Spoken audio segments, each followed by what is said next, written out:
Hey folks, it's Swank Ivy, back with another Letters to an Asexual. This is number 82. The letter's pretty short this time, at least compared to my usual. So I'll quickly share a piece of news, I guess.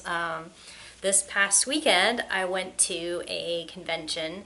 I didn't stay as long as I wanted to, and I didn't go as many days as I wanted to because my best friend is a nurse, and she was telling me that even for vaccinated people, sometimes this COVID stuff is getting really scary. So we didn't get to do as much as we wanted to because we just don't want to take a lot of unnecessary chances. But I went to this convention, a nerdy convention, and it's technically an anime convention, but there was a lot of American stuff and other stuff there.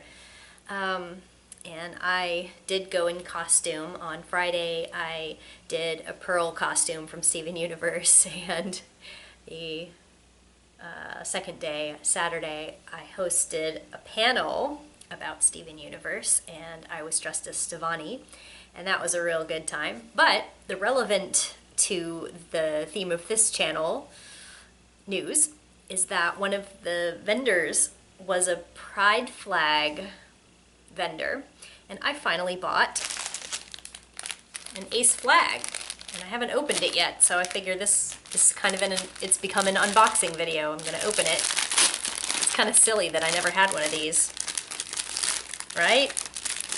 Isn't that weird?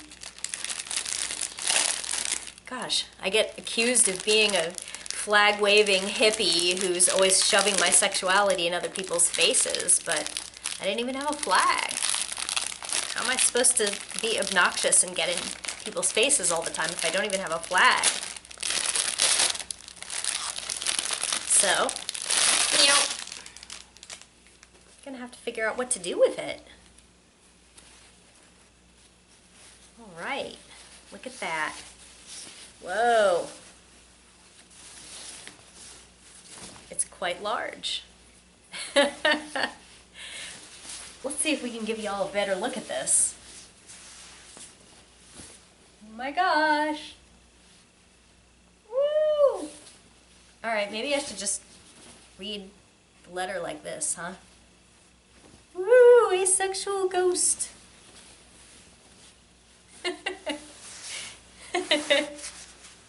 So I have my own flag now. Hooray! Alright. Let's just do this. So, Letters to an Asexual, number 82, is a pretty old comment. It was made on one of my videos about a month after my book came out, I think. So that would have been sometime in 2014. So the references to subscriber counts and references to recent events associated with my book were, 2014 news. And it also has the kind of premise of it is somebody essentially accusing me of being an attention whore because I make videos like this. And while I do not use the word whore that way, I will warn you that I use an awful lot of bad language in this video, probably an awful lot more than the commenter does, because I was very angry with the way that he was talking to me. So, with that set up, I will read you the conversation that I had with this charming gentleman. And I don't recall which video he left this message on, but his first message to me was, I don't have a more polite way of saying this, but you're an attention whore. Hey! Posting 1 or 2 videos about your sexuality is fine, but you base your whole channel and all your videos on something that's your personal business. Maybe you should post a video about your narcissism. And I replied to him very sarcastically, "Aw, LOL, honey, get some perspective. You don't have a more polite way of saying this? Sure you do. You just didn't want to. You want me to shut up because you don't think this is relevant to anyone and can't imagine anyone doing it for any reason except attention. Wah! Have you ever heard of a theme channel? Most video channels have a theme. Mine posts a new asexuality video about once a month. Guess I just have a life completely consumed with it if I make a video once a month, huh? You might want to watch Letters to an Asexual number 19 if you think this isn't helping anyone and it's just about my personal business, though.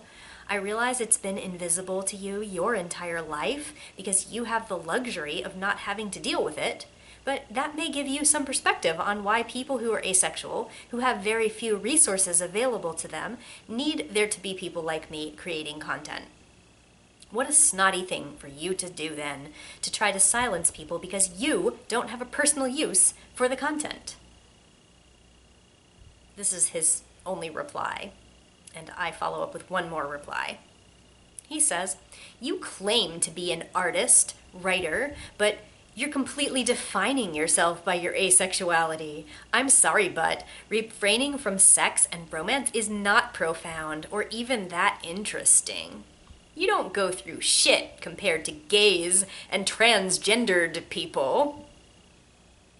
Legal issues with marriage, job discrimination, abandonment from family and friends, medical issues, being targets for violence and even murder. You don't have sex? Wow! Holy shit, that's fucking amazing, you special little snowflake. Go write books and blogs and try to be a figurehead for an asexuality movement. March in parades, pass out flyers, raise awareness for your cause, which is of little consequence. I think you're full of shit. I think you love attention. I think you love being unobtainable. You love being a tease. You love having guys try to change you. Your OkCupid profile is a fucking novel about yourself. You're a hack. You should be defining yourself through your art. My reply. First, please stop prefacing things you're saying with "I'm sorry, but," because you're not sorry. And if you were, you'd stop. As for "it's not profound," I agree. Why would something have to be profound for me to make a video about it? "It's not that interesting" is subjective. I have close to 4,000 subscribers, and they do seem to think it's interesting. That doesn't prove anything objectively, just that I seem to be doing something people are interested in. So your opinion that it's not interesting is not relevant to me. And on the violent little pea-potty tantrum you're having here about, "Oh my god, other people have worse problems than you, fucking jerk, fucking bitch," stop speaking. Because if someone has a worse problem than you, then you should never talk about anything, or else you are an attention whore, oh my god. Like, calm the fuck down. Why the hell would my problems have to be comparable to someone else's on the same axis before I should be allowed to talk about them? That's completely asinine. Do you isolate one worst problem and then tell everyone who talks about not as bad things that they need to shut up out of respect for the worst problem? I mean, seriously, get over it when people who are not you want to talk about themselves. And all the nonsense about how I'm just a cock tease is funny. You should probably stop telling other people what they think and believe or what they should be defining themselves through because you're honestly not very good at it. Considering my various accomplishments that I also devote my time and energy to, though, including novels that are not about myself, I think I'm doing pretty well, but I imagine you haven't actually researched any of that. Feel free to do your homework and find out what I'm talking about if you want to. My book that came out earlier this month was praised in the New York Times this week, for instance. They don't appear to think I'm a hack. And neither do the hundreds of people who spent thousands of dollars on my book in the past 30 days. I've been interviewed in over a dozen publications since it came out, been on TV internationally, and got offered another publishing opportunity based on the success of my first. But I guess I need a trollish YouTube commenter to come tell me I'm not doing enough with my life, or the right things with my life, so I'll realize I'm just a piece of crap and just like attention. Wow, kid, get a life. It really is amazing that they think I don't have enough going on in my life, and then this is what they are showing me of theirs. I've probably said it before in other videos, but if we could take our activities on YouTube to be representative of the entirety of the rest of our lives, what are you showing me about you? I think that's a pretty relevant point here. I kind of have a massive website and a whole network of blogs and interests and profiles and things that I do that I am also, I guess, defining myself through. So I'm not sure what makes this person think that they got my number. I don't know. It's really pathetic and also really common for people who want me to shut up, that they diminish what I've done or they fake that they have knowledge of it, and they don't. So, I don't know. Maybe I just want attention. Would you please give me attention? Please? I'll even do a subscriber dance, which I've never done. All right. I guess that's all I have for you today. I'm gonna comb my hair on film, just for you, the people. It's getting really long. It's always been kind of one of my trademarks, I guess, is the 3 feet of hair. Maybe I should define myself through that. I don't know. But whatever I do, it's not going to be enough, you know? Whatever I decide to do to increase visibility, however I do it, whatever I do, they're always going to have something to say about how it's not the right thing for me to be doing. So it's just, I guess, a byproduct of everybody thinking that if they are free to have their opinion, that they just need to dump it everywhere that they see anything that they have thoughts about. All right, great. I guess all these years later, my book is still in print. People still seem to be paying to hear me say things. I'm still getting interview requests. I'm still having people subscribe to my channel and listen to me talk. So, I don't know. You know, I guess I didn't really do a lot to address the idea that it's not anybody's business if I'm not specifically talking to someone who is affected by it in a relationship with me or something. But I've done other videos where I talk about why it's not supposed to just be a private matter, that this talking about asexuality is not, oh, I'm talking about my personal business all the time. I know I'm preaching to the choir because people who watch my videos are generally people who understand why asexuality activism is important, and some of y'all have been personally helped by knowing that these messages are out there, knowing that other asexual people deal with the same kind of comments that they get, and they feel comforted by knowing that they're not the only ones, or that there are reasonable responses to these kinds of comments. And that's valuable. Making that kind of content is valuable. So it doesn't make me think about, oh gee, maybe I should make less of this, or maybe this isn't necessary when someone like this commenter comes into my comments. It basically just announces to the world that they don't have a concept of what we go through and why it's important. So, it's just a reminder of ignorance, and it says way more about them than it says about me. Also, shaming of the need for attention. I see that a lot, where people say, oh, you just want attention, you're just thriving on attention. Attention is important to most people.